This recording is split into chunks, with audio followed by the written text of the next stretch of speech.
Hi hello అందరికీ నమస్తే అండి.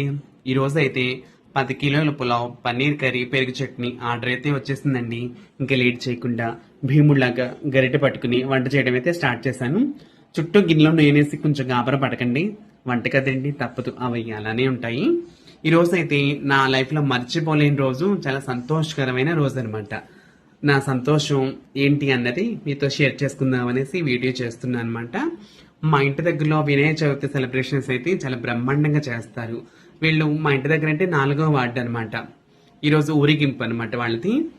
నాని పన్నీర్ కర్రీ పులావ్ ఈరోజు చేసి పెట్టు అనేసి వీళ్ళైతే ఆర్డర్ ఇచ్చారు. సో ఊరేగింపు కదండి, మస్తుగా ఉంటుంది. వెళ్ళు సరే కదా అనేసి చేశాను. వీళ్ళు అన్నారు ఊరేగింపుల పిల్లలు అది ఉంటారు, దారిలో తినడం కొంచెం కష్టం కదా అని మీ ఇంట్లో పిల్లలందరికీ పెడదామా అనేసి అన్నారు. ఇంకా చూడండి నా ఆనందానికి అవధలేవండి బాబు.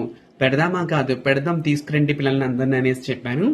సో పిల్లలందరూ మా ఇంట్లో భోజనాలు చేస్తుంటే అబ్బాబ్బా నా సంతోషం, అబ్బాబ్బా చెప్పలేనంత సంతోషం అండి బాబు. నా సంతోషం ఏదైనా సరే మీతో షేర్ చేసుకునే అలవాటు కాబట్టి మీతో చెప్తున్నాను. థ్యాంక్ యూ సో మచ్ అండి. 4వ వార్డాళ్ళు కూడాను. ఉంటాను, బాయ్ బాయ్.